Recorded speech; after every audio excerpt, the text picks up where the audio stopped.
Hey, what's up YouTube? You're watching Ready Set Drone, and today I've got the X4 Jet from Hubsan. It's a little FPV racer that's ready to fly right out of the box once you charge the batteries and get everything plugged in.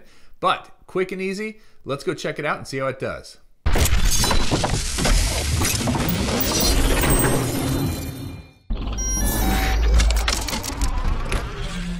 All right, so the X4 Jet right here. Also known as the H123D. It is a small form factor FPV racer, built-in 720p camera, runs on a 2S LiPo battery, which is, let's see, 980 milliamp hour LiPo battery. Pretty good sized battery actually for a drone this size. It's made of carbon fiber. It's got brushless motors.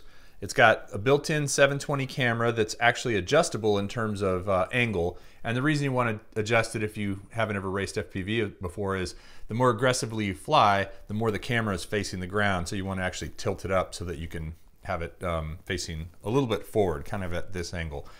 It's not quite square at 5 inches by 4.5 inches with tri-blade propellers. As I said, the frame is carbon fiber. The ESCs are actually protected, which is good. Some ESCs actually sit on the frame out in the open and can get a little banged up.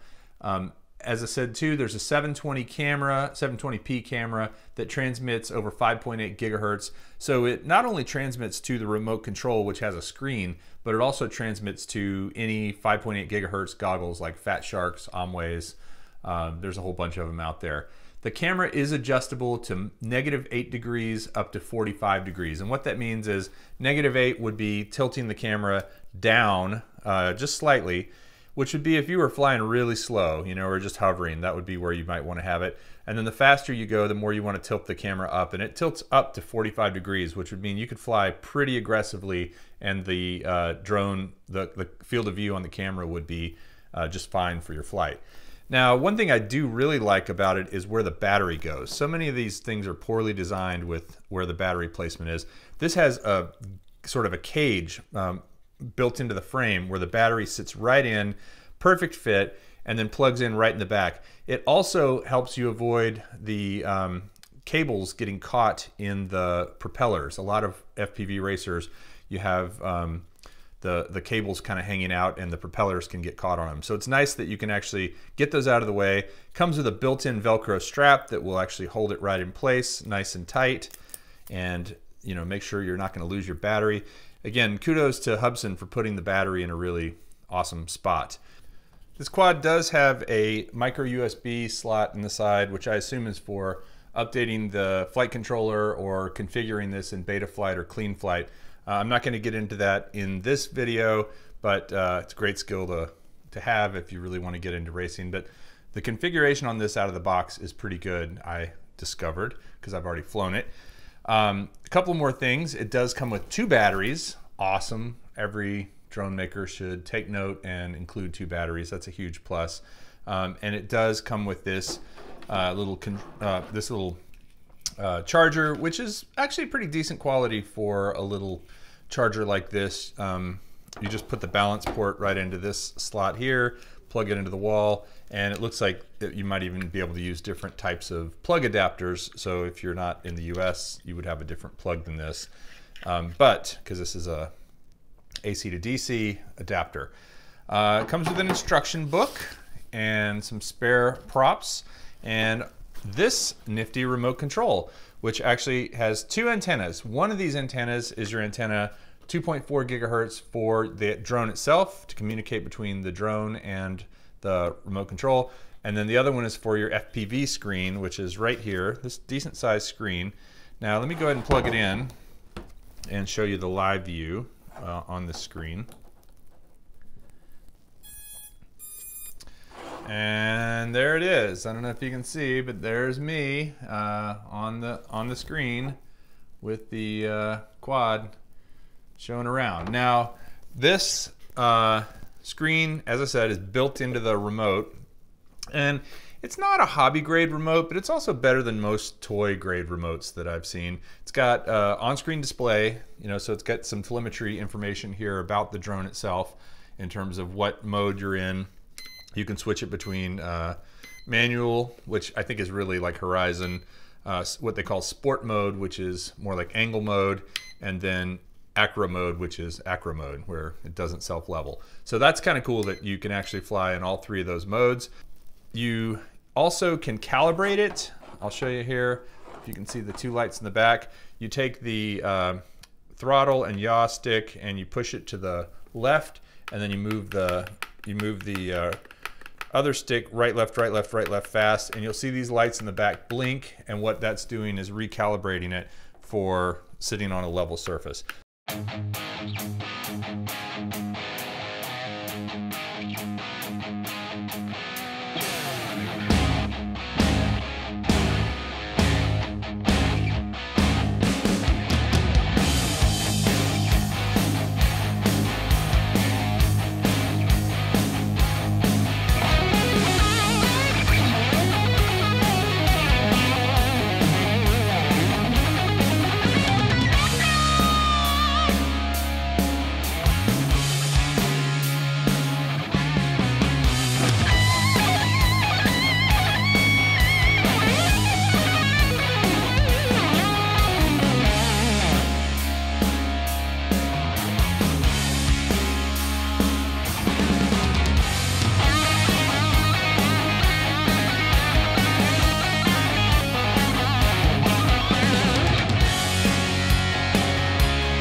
All right, so I'm gonna wrap up with my pros and cons on this thing, and they're mostly pros.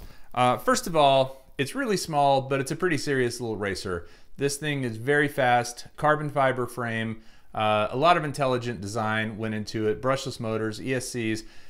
It's got plenty of punch. So if you're looking to get into FPV racing, or you just want something smaller that doesn't quite eat up the real estate like the larger ones do, this might be a good option for you, because it is small but serious is what I like to say. Number two, it's ready to fly. As soon as you get out of the box, you basically charge the battery. It's already bound. There are instructions in the manual on how to bind it in case it isn't bound for some reason. But you can fly, and if you don't have FPV goggles, you can actually try to use a screen, but more about that in a second. It's also the power to weight ratio for these batteries. The thing is fairly light. I mean, it's probably a little bit heavier than it looks because it's made of carbon fiber and it's got a lot going on inside it. But these are decent sized batteries for this size quad. They're pretty thick, you know, and so they sit in there and they've got a great spot. That's actually something else I want to mention is I love the way the batteries sit in this thing. It does have a stabilized flight mode and an acro flight mode. So if you're trying to learn to fly acro like me, and I have been for, gosh, a year now, and I'm still not very good at it, it's great because you can fly in acro and then switch over to stabilized just to catch yourself if you need to, or take a break, or introduce it to somebody who maybe hasn't flown before. So it can grow with you as you get better at flying FPV.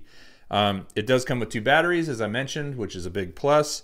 I did crash it a couple times. I crashed it into a tree in the backyard, and I had some pretty hard landings when I was at the school. And so, you know, it's fine. I haven't even bent or broken any of the props yet. So I'm pretty happy about that as far as the durability of it. And it does come with a spare set of props. So you got that going for you.